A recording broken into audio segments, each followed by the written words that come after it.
I'm sitting here together with two very interesting and inspiring guests from Israel, Dr. Einat Wilf and Adi Schwartz. Einat, you're one of the leading intellectuals in Israel today. You discuss a lot Zionism, where Israel is going, the Arab-Israeli conflict, and the education, many other matters. Adi, you're a researcher in the Arab-Israeli conflict, currently writing your PhD in this area. So you're here in Sweden, and what you talk a lot about now is UNRWA and the situation and what UNRWA is doing or not doing to help the situation between Israelis and the Palestinians and the conflict. Can you develop a little on this matter? Certainly. So Adi and I both come from what is known as the Israeli peace camp. I was a member of the Labor Party, a party that is known for repeatedly putting proposals on the table that would enable the Palestinians to have a state of their own, proposals that were met with rejection. Adi was a senior editor at Haaretz, a newspaper that is certainly identified with the Israeli left and the peace camp. So both of us come firmly from the Israeli peace camp, supporters of a two-state solution, people who were very hopeful in the 90s. And we repeatedly asked ourselves, what's going on? Why is it that after decades of negotiations, after there being clear and concrete proposals on the table for a Palestinian state that were not accepted, what is the conflict really about? Because we grew up, and this is, I think, considered conventional wisdom in the world today, that the conflict is about territory, it's about the occupation, the settlements, the 67 lines, the establishment of a Palestinian state. And we've experienced again and again that these assumptions, this supposed conventional wisdom, fails to explain what's going on. Because if the Palestinians want a state, they could have had it several times over, and yet every time that they could have it, they don't say yes. And both of us, through a series of processes, events, which we also detail in the book, a process by which we saw not only that the Palestinians would not say yes to a state, they would continue their struggle, their campaign of suicide bombing, of massacring Jewish families within Israel, within the 67 line. And in meeting many Palestinians that were somehow called moderate or from the peace camp, we realized that they tell a very different story about the conflict. That they tell a story where the Jewish people are not an indigenous people, that they do not belong here, they do not have a history, there's a complete denial of the Jewish history in the land. There's a view of the Jews as a foreign entity and as a temporary entity.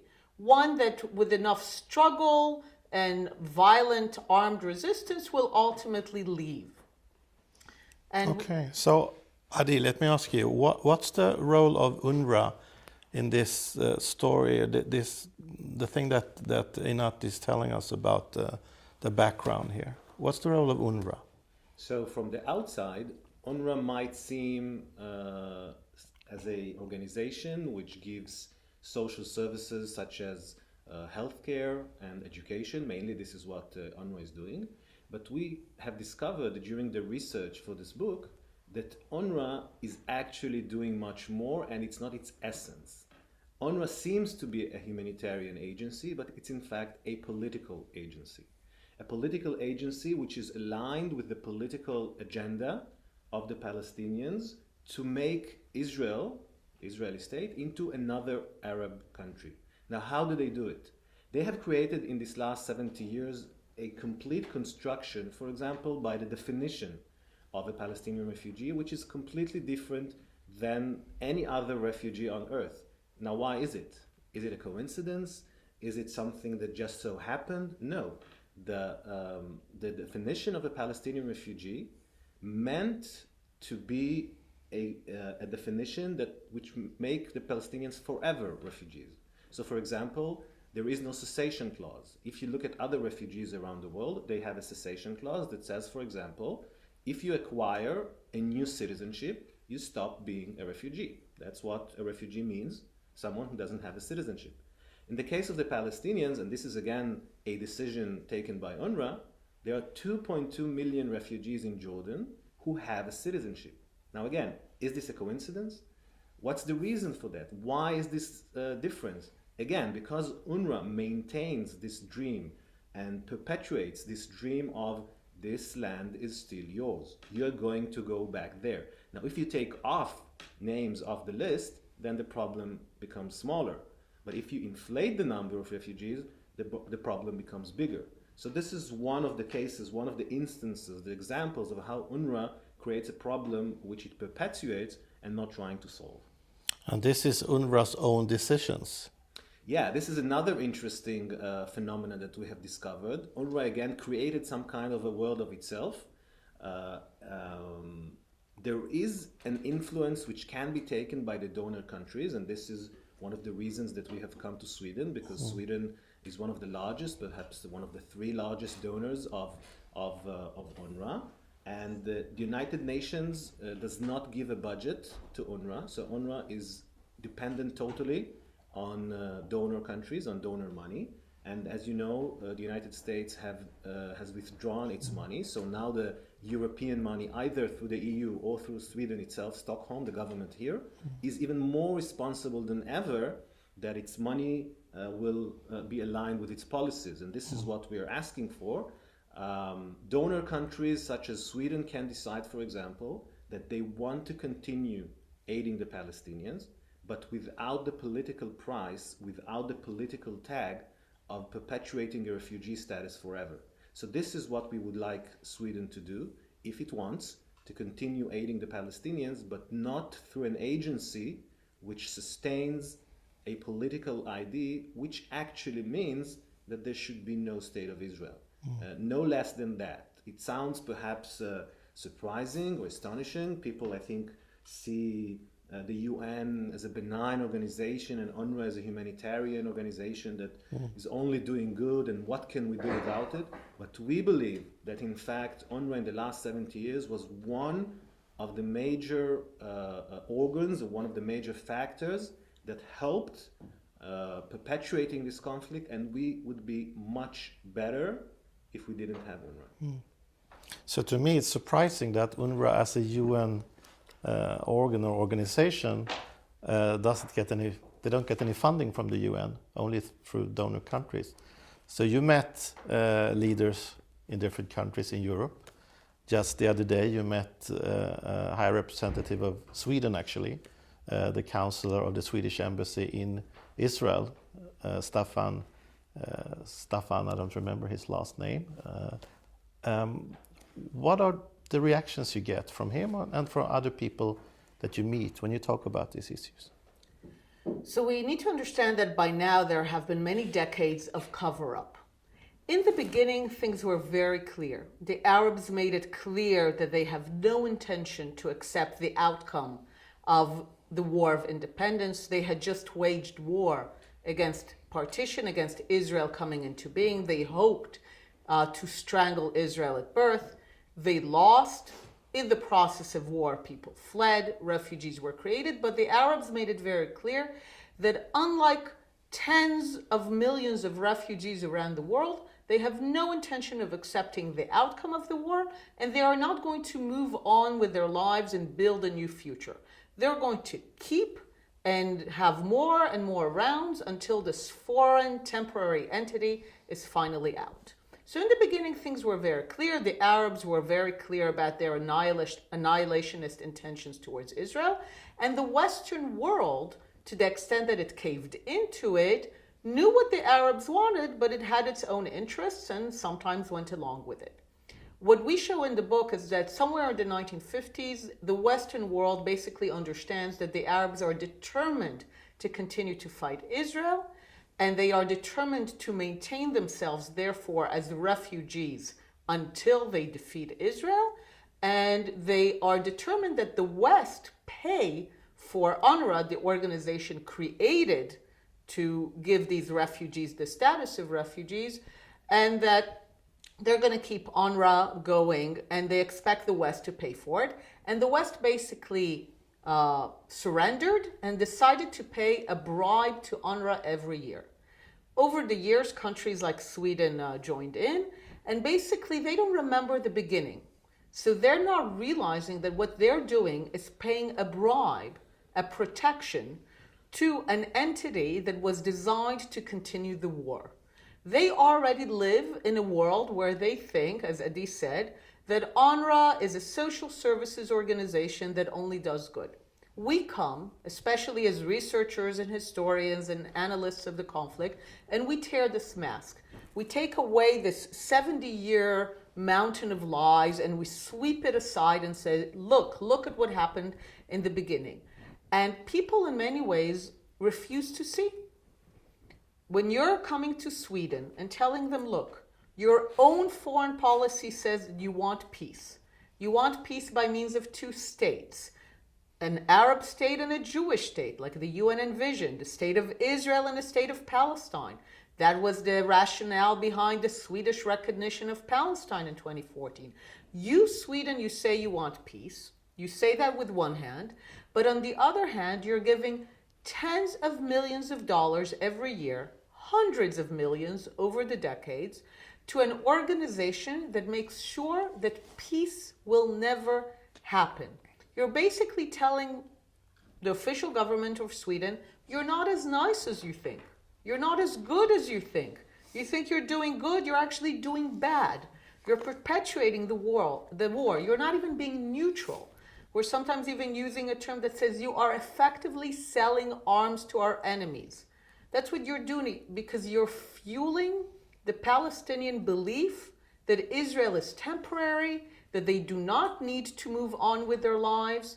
And this has consequences. Yesterday, we had rockets raining on Tel Aviv from Gaza. And the reason is that the people of Gaza, 80% of them, are funded by Sweden to believe that they are refugees from Palestine. Now, if they live in Gaza, which everyone agrees is Palestine, where are they refugees from? Why are they not building Gaza? Why are they not investing in it? Why do they keep fighting? Because in their vision, Gaza is not Palestine. It's certainly not enough. Palestine is from the river to the sea. Palestine will be instead of Israel. And therefore, for them, Gaza is not a place to build their future.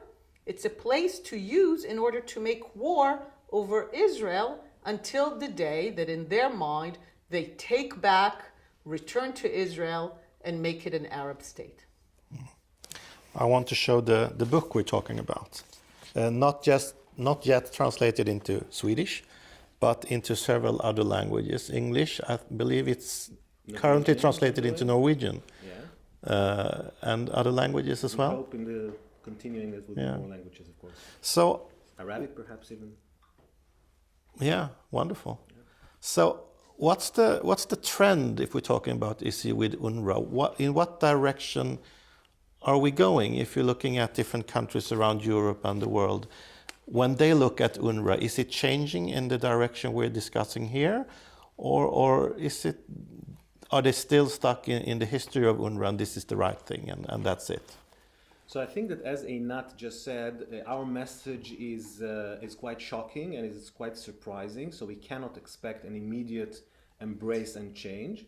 The Americans, in our view, have done a very good job by withdrawing the money, but the problem is that the entire message went only, we're not going to continue and fund it. But the question of why and the question of the damage that the Americans, the damage that UNRWA is doing to the peace process was somehow sidelined. So it was just a matter of, saving American taxpayers' money.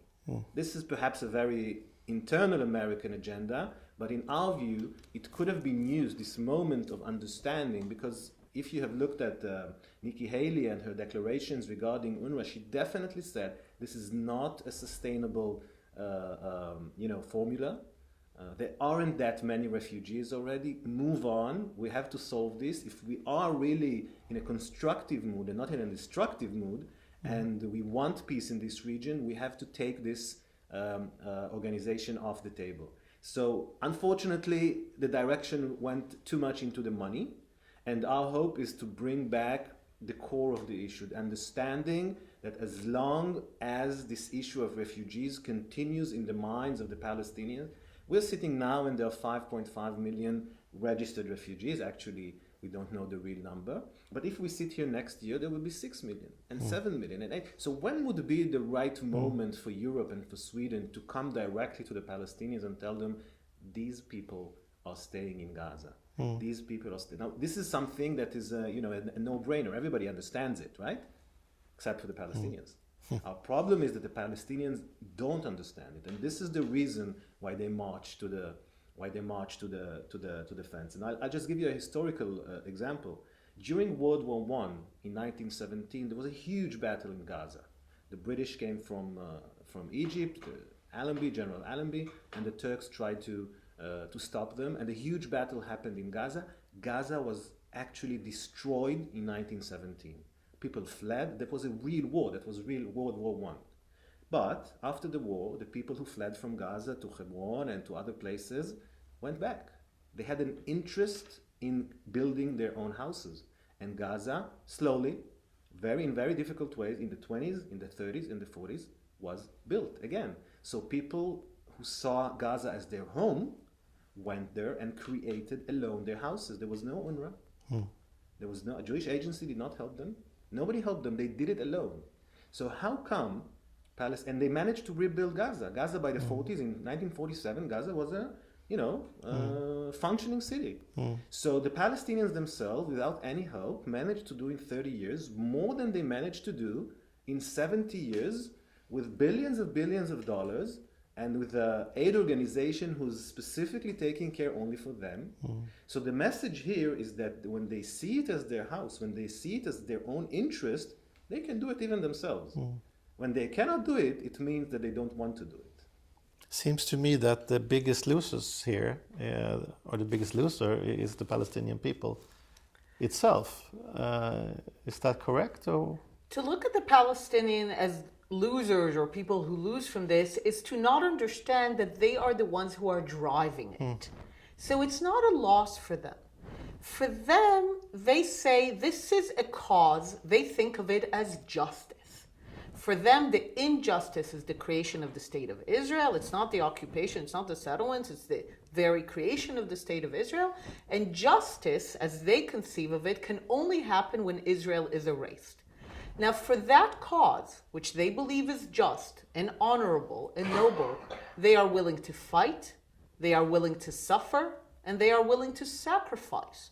They are willing to say, generation after generation, it is better for me to suffer if I can continue to believe that in 20 years, in 50 years, the land from the river to the sea will be Arab Palestine. So they are not some passive victims as they are often portrayed in the international media. They are agents who are driving their own history. This is why, again and again, when they are presented with opportunities to have a state of their own in part of the land, but the price of having a state of their own in part of the land is that the Jewish people will also have a state. That was always the price. When they are asked since 1949 to trade sovereignty, they can be a sovereign people in the West Bank and Gaza, but the price will be to forgo taking over Israel. They will not be returned. Israel will continue to be the sovereign state of the Jewish people. When that is the price, for them, that is such a great humiliation in their mindset to let the Jewish people stay on the land as sovereign, that they prefer to say no and to continue to fight another generation. Now, to say that this is a loss is our judgment. It's not a loss. For them, they are driving it and they prefer to continue to fight. And they will only stop fighting in one of two ways. Either they win, either they manage to massacre the Jews and throw them away and then they're happy, or if, like the tens of millions of refugees around the world, of people who waged wars and lost, sometimes people who wage annihilationist wars and lost, they will understand that they lost this war and that they need to move on with their lives and that they can build a future for themselves, like Adi said, with their own energies, build a future in Gaza and the West Bank, but the Jewish people will have their state. And they will only get to that point if they feel that there is global and Arab pressure to tell them enough. Move on. Stop fighting this, and we are not with you. The reason that they still have the energy to continue is not just in their mind. They believe that the world is with them. They believe that Sweden is with them. When Sweden gives them money to an organization that has the letters UN in it, they say to themselves, it's not just me fighting to annihilate Israel. The world is with me. Sweden is with me. And when we tell that to the Swedes, that the Palestinians think that Sweden supports their maximalist vision of from the river to the sea, Swedes will say, oh, but that's not our vision. But we tell them, but that's how the Palestinians perceive your continued year-on-year financial support. And if you will not tell them otherwise, and Sweden doesn't tell them otherwise, they will continue to believe it. And Sweden has a responsibility to not tell them, to tell them enough is enough, move on. I want to continue just the same point of Einat as your question to a loss. It is not a loss of the Palestinians, it's their choice. Unfortunately, this is their choice. In the book, we discuss a very interesting chapter which happened right after the war in 1950. There was a Palestinian gentleman by the name of Musa Alami, and he wanted to help his people. Not that he was a big Zionist, on the contrary, he was not a Zionist, he wanted to take over Israel, but he was very sad that he saw people still in tents. Remember, this is 1950, so there were real refugees in real tents, needing money, food, shelter, etc. So he decided to create some kind of villages, some kind of settlements, and to resettle these people, just to give them proper housing, to give them, a piece of land that they can cultivate and grow vegetables or fruits, what they used to do back before the war. And he succeeded. There was a small village next to Jericho, which is until to this day, it's called the Musa Alami farm. But the only problem is that his people, the Palestinians, were the most vocal force against that, because they saw moving into concrete buildings as treason, because that means that they are giving up going back to Jaffa, Lid, and Ramla. Now, this is not just, they were not just writing articles in the newspapers. One day, in 1955, thousands of Palestinians from the surrounding area, from the refugee camps of Jericho, so people who were themselves refugees, Palestinians who this guy, Palestinian himself, tried to help, they simply walked there and burned the entire place because they saw this gentleman, Musa Alami, as a Zionist, imperialist, British agent, American agent, the whole package, a traitor to the Palestinian cause. This was a choice. Nobody forced them to go there and burn the place down. So they have choices, and as Einat said, the international community is responsible to help them move to another choice, because right now the choice they're making is being sponsored, is being funded. This is the best support you can have. Not only that they chose this path, but they're being, cushioned with. They're actually rewarded through Exactly. through UNRWA. Exactly. So the first thing should be, if you really want to be neutral, stop that. And if you want to be promoting peace, then you must help them in education projects, in civil society, in NGOs inside Palestinian territories, and start an internal discourse. We've been reading intellectuals from the 40s, from after the war, Palestinian intellectuals. They talk like they talk today. The Palestinian discourse have not changed since then. You need some kind of openness inside that society, bringing in new ideas of how we can really coexist, not, just saying that. So it's not easy to be positive after listening to this, because we're in Sweden, and in Sweden, UN is like a god. It's very hard in Sweden to say that UN is doing anything wrong. We're very happy to contribute not only to UNRWA, but to all kinds of UN organizations and so on. I also understand from what you say that this is the ideology of the Palestinians. So what do we do? I hear what you say about Sweden needing to change policies, and other countries as well. So what's needed is a new organization, on a new kind of support system for the Palestinians, but also an internal change. How does that come about? So first of all, there are different organizations. There's the Palestinian Authority. The Palestinian Authority in the West Bank provides schooling, provides healthcare. There is the Jordanian government.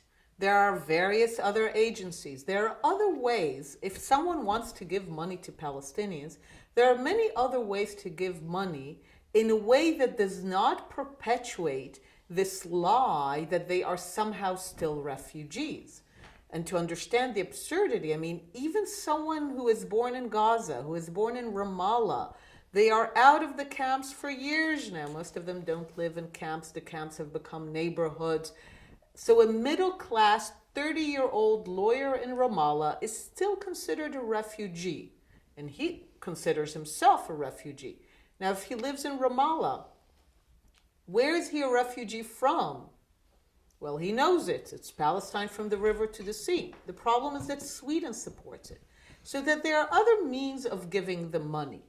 But if Sweden were to come tomorrow to the Palestinians, and that's what we want Sweden to do, and come with good intentions and say, look, we want to help you. We're going to give you 3 times the money. We're in a generous mood. We're going to give you 3 times the money we've been giving you so far, but not through UNRWA. We're going to give it to the Palestinian Authority. We're going to give it to the Jordanian government because you're not refugees. Someone who lives in Ramallah is not a refugee from Palestine. A 5th-generation citizen of Jordan is not a refugee from Palestine. You're not refugees, but we want to give you a lot of money to start building your future so that you can move on. The Palestinians will say, go to hell, Sweden, because we still want to fight. Like Adi said, it's their choice. And if they need to suffer for that choice, they will. And they will only begin to change their choice if they really feel that they have no choice, that no one is with them, that the world is with them if they want to build a future and a state of their own in the West Bank and Gaza. Israel will be with them. We will be with them. People will support them if the Palestinians come with a message, with the leadership that says, we get it, we're moving on. The Jews are here. The Jews belong here. They have rights here. We're moving on. We want a state in the West Bank and Gaza, and we're not going to demand to settle inside Israel. Everyone will be with them. But they need to hear that as long as they continue to subject the goal of having a Palestinian state to the greater goal of the Jews not having their state, they need to hear from Sweden and others that they're not with them. And we still believe that there are good intentions. Otherwise, we've been to Berlin and to Brussels and to London and to Bern to bring this message. We believe that people are not all intent on annihilating the state of the Jewish people. We think that most are not. So that once they hear logic, once they hear an explanation that tells them, look what you're doing, you're undermining the possibility of your policies, of making peace. We believe that change will be possible.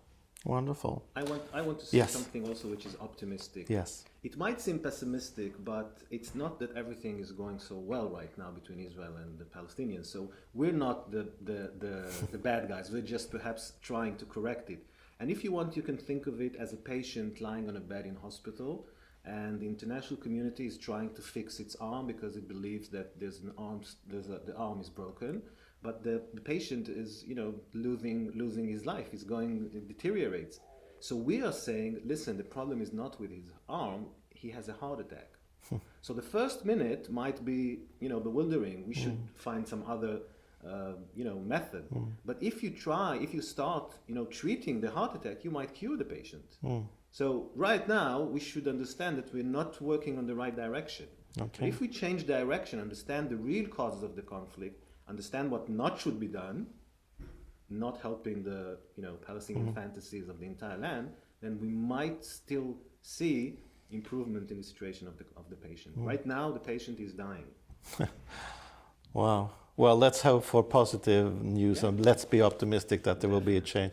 Thank you, Adi, for being here. Thank you, Einat, for coming here to Sweden. Much success in your very important work. Thank you. Thank you very much.